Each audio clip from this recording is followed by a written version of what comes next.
inboard motor was throttled down to a barely audible purr.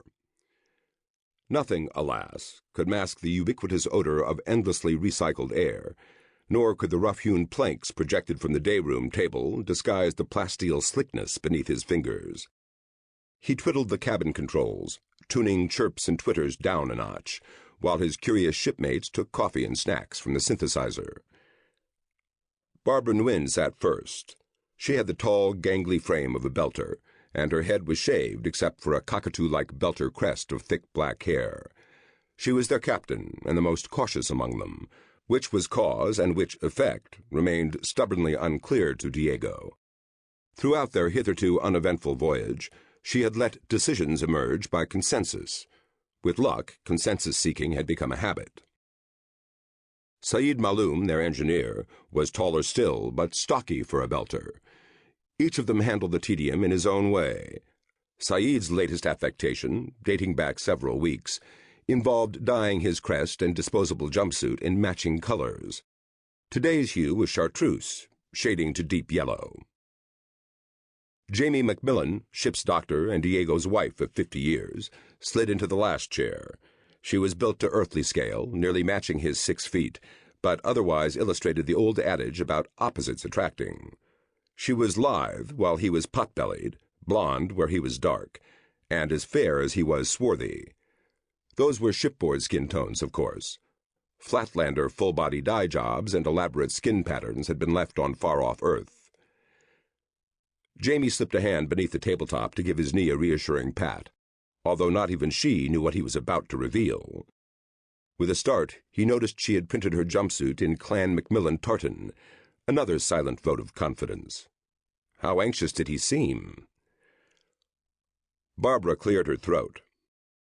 "Spill it, Diego. Why did you call everyone together?"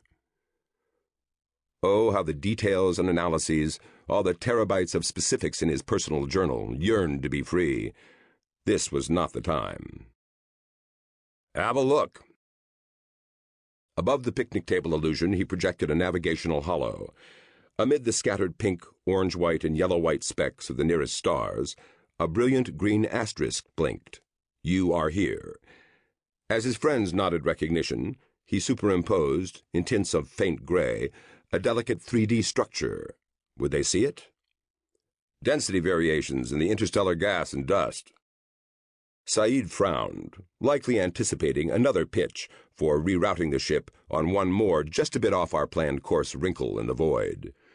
"You shared density plots before. It's never involved much fanfare." Barbara eyed him shrewdly.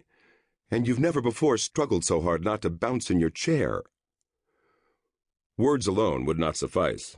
Not for this, not with belters. That was not a criticism. Growing up inside little rocks, they lacked the background. Diego said, "Jeeves, give us boat 1. "On full throttle, sir, as you had specified." The virtual speedboat slewed until its stern faced them and the shore. With a roar, the boat's bow rose. A great V-shaped wake formed. Diego tracked the boat as it receded, the ripples of its wake dwindling as they spread. Saeed's gaze flicked between the simulated lake and the 3D graphic that still hung above the table. "There's a shockwave in the interstellar gas. A bow wave." Barbara narrowed her eyes in concentration. "I concede the resemblance, but we're comparing 2 simulations. Diego, are you certain about the underlying data?" It would be so easy to dive into minutiae about years of observations, patiently culled and collated, about converting those observations from the ship's accelerating frame of reference to a stationary frame, about estimating and correcting for the perturbations of stellar winds. He could have discussed at length vain efforts to match his readings to the sky survey with which they had departed Sol's system. He yearned to explain the extrapolation of the full pattern from the mere fraction so far glimpsed, even after so many years and light years of observations. He must have had a fanatical glint in his eye, because Jamie shot him the warning look that reminded, "There's a fine line between scary smart and just scary."